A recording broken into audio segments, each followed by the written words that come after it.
Hello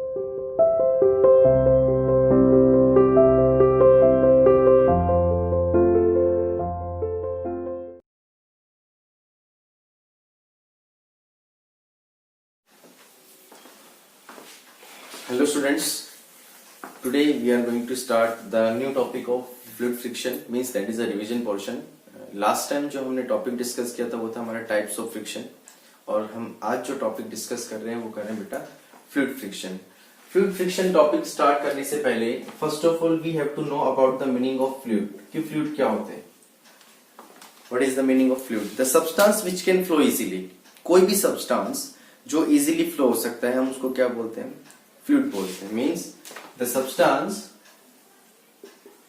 which can flow easily is called fluid.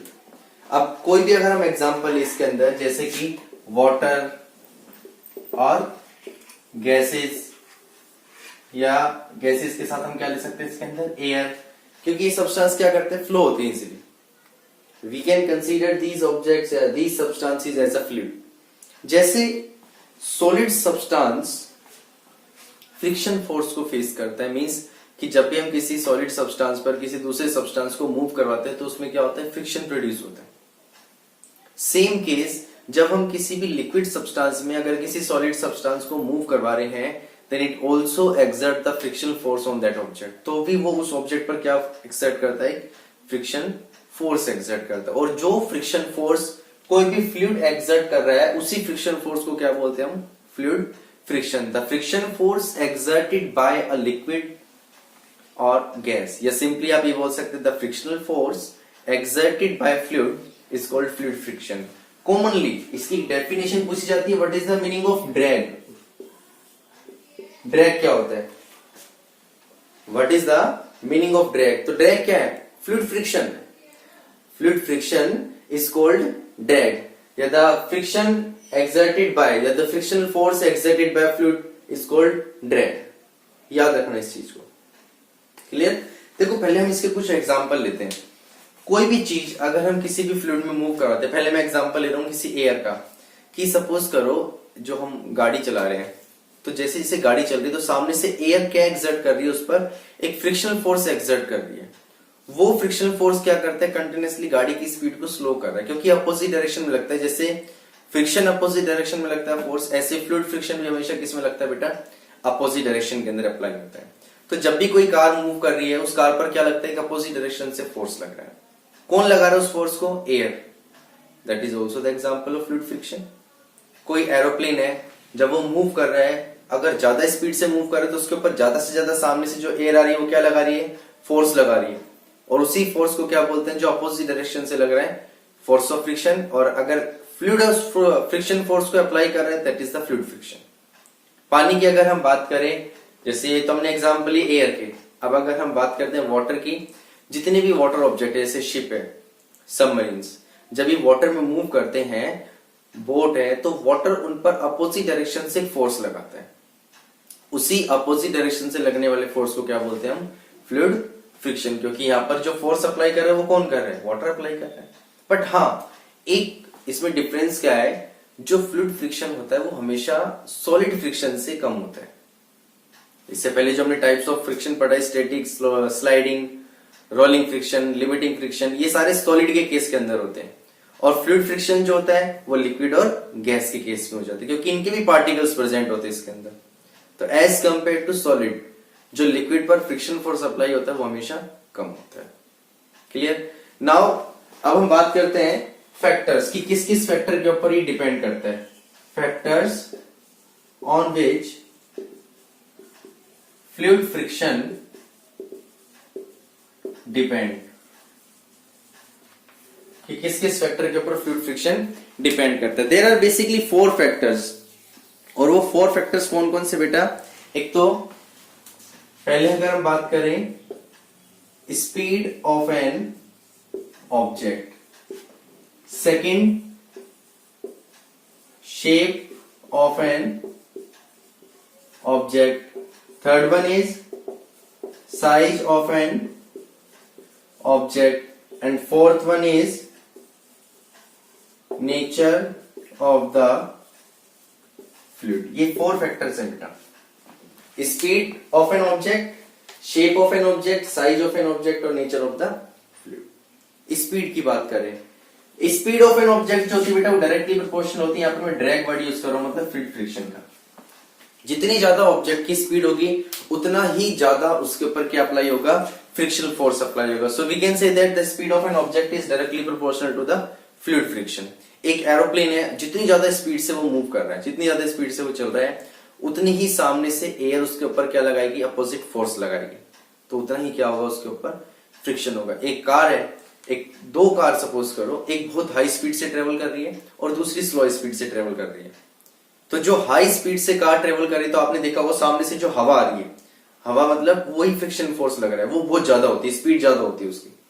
और अगर हम स्लो स्पीड से चल रहे हैं तो सामने से हमारे फेस पर हवा कम लग रही है। क्यों? क्योंकि जो फ्रिक्शन की क्वांटिटी है, मैग्नीट्यूड है, वो क्या हो गया, वहां पर कम हो गया।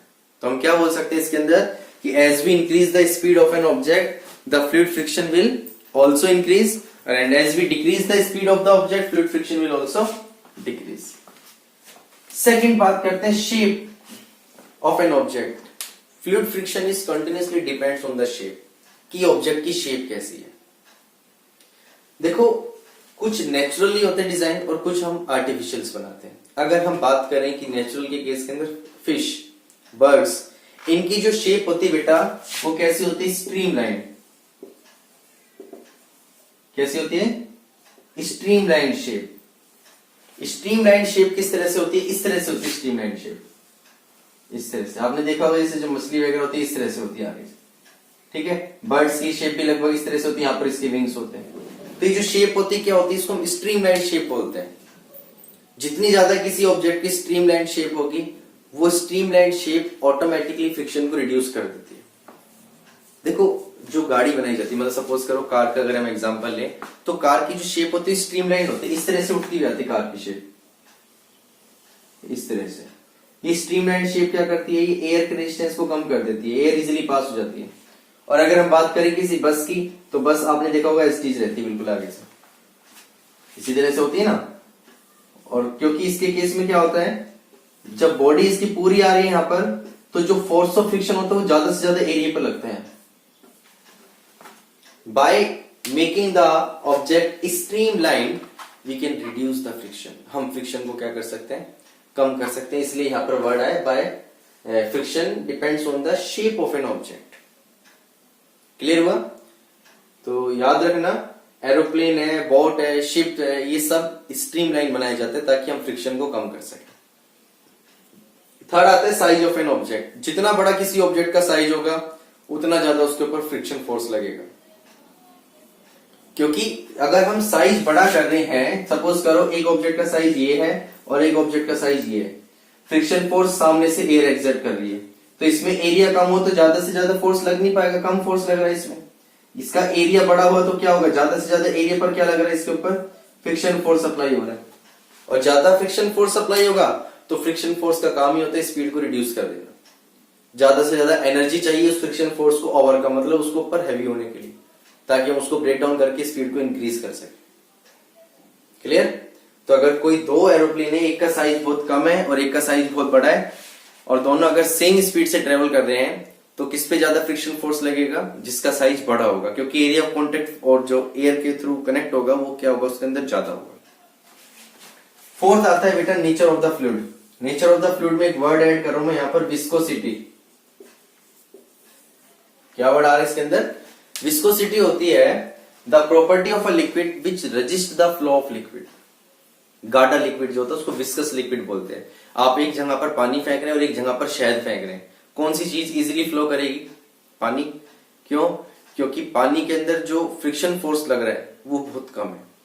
हनी की अगर हम बात करें, शहद की बात करें, तो उसमें क्या होता है, विस्कस मतलब गाढ़ापन होता है जो सरफेस के साथ इंटरलॉक होकर चलता है। तो वो क्या अप्लाई करेगा, ज्यादा से ज्यादा फ्रिक्शन फोर्स अप्लाई करेगा किसी भी ऑब्जेक्ट पर। भाई एक जगह पानी फिल कर रखा है, हमने एक जगह हनी फिल कर रखा है, हम एक ऑब्जेक्ट को मूव करवा रहे हैं, वो ऑब्जेक्ट पानी में स्पीडली मूव करेगा या शहद में करेगा, पानी में करेगा, क्योंकि पानी कम से कम क्वांटिटी में फ्रिक्शन फोर्स अप्लाई कर रहा है as compare to honey. Clear? तो इसलिए यहां पर फैक्टर यूज हुआ है नेचर ऑफ द फ्लूइड, कि फ्लूइड का नेचर कैसा है, विस्कस फ्लूइड है, ठीक है, या नॉर्मल फ्लूइड है, मतलब गाढ़ा लिक्विड है या पतला लिक्विड है। जितना ज्यादा गाढ़ा लिक्विड होगा उतना ज्यादा उसके ऊपर फ्रिक्शन फोर्स अप्लाई होगा।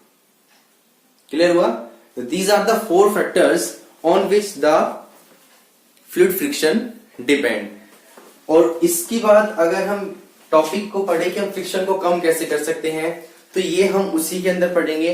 How can we increase the friction, how can we reduce the friction. ठीक है, ये आगे नेक्स्ट क्लास के अंदर आपका टॉपिक आएगा, तो आप इसको यहां तक अच्छे से रिवाइज करना। हमारा जो टॉपिक था आज का था फ्लूइड फ्रिक्शन, कि फ्लूइड फ्रिक्शन क्या होता है। और एक चीज और बेटा आप नोट करना इस पॉइंट को, कि आपकी लाइव क्लासेस का जो भी मैसेज होगा या जो लिंक आएगा, या कोई भी आपकी क्लास टेस्ट, जैसे मंथली टेस्ट चल रहे हैं, उनका जो लिंक आएगा वो स्कूल ऐप में आएगा, व्हाट्सएप के ऊपर किसी तरह का कोई लिंक नहीं आएगा। ऐसा ना हो कि आप लोग व्हाट्सएप पे वेट करो कि हमारी लाइव क्लास व्हाट्सएप के ऊपर लिंक आएगा, हम उसके थ्रू ज्वाइन करें। नो, स्कूल ऐप में क्लास वर्क में आप उसको चेक कीजिए बार बार कि आपकी जो क्लास की टर्न है उस दिन आपका जो लिंक है वो आपकी क्लास वर्क में आएगा। क्लियर? सो थैंक यू बेटा, God bless you, stay home, stay safe.